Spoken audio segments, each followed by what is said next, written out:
ಪಾಸ್ಟ್ರೇ ನಾನು ಈ ಕಾರ್ ತಗೊಳ್ಳ, ಪಾಸ್ಟ್ರೇ ನಾನು ಇವಳನ್ನ ಮದುವೆ ಆಗಲ್ಲ, ಪಾಸ್ಟ್ರೇ ನನ್ನ ಜೀವನದಲ್ಲಿ ನಾನು ಅಲ್ಲಿ ತಗೊಳ್ಳ ಸೈಟು, ಇಲ್ಲಿ ತಗೊಳ್ಳ, ಅದೆಲ್ಲ ಬೈಬಲಲ್ಲಿ ಬರ್ದಿದ್ಯಾ?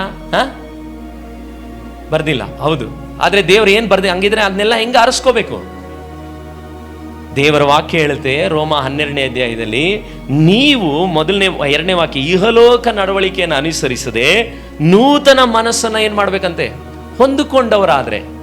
ನೀವು ಈ ಭೂಮಿಯಲ್ಲಿರುವಂಥ ಕಾರ್ಯಗಳನ್ನೇ ಯೋಚನೆ ಮಾಡದೆ ಬೈಬಲಲ್ಲಿ ಹೇಳದಂಥ ನೂತನ ಮನಸ್ಸನ್ನು ನೀವು ಹೊಂದಿಕೊಂಡ್ರೆ ದೇವರ ಚಿತ್ತ ಇದು ಇಲ್ಲ ಅನ್ನುವಂಥದ್ದನ್ನು ದೇವರು ತೋರಿಸ್ತಾನೆ ಅಂತ ವಾಕ್ಯ ಹೇಳುತ್ತೆ. ಹಾಗಿದ್ರೆ ಪಾಸ್ಟ್ರೇ ದೇವರ ಚಿತ್ತ ಹೇಗೆ ಕಂಡುಹಿಡ್ಕೊಳ್ಳೋದು?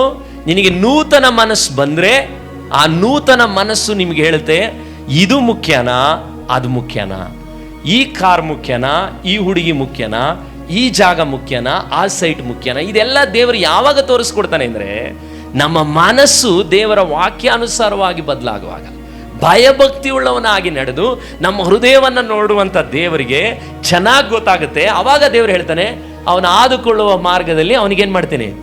ಬೋಧಿಸ್ತೀನಿ.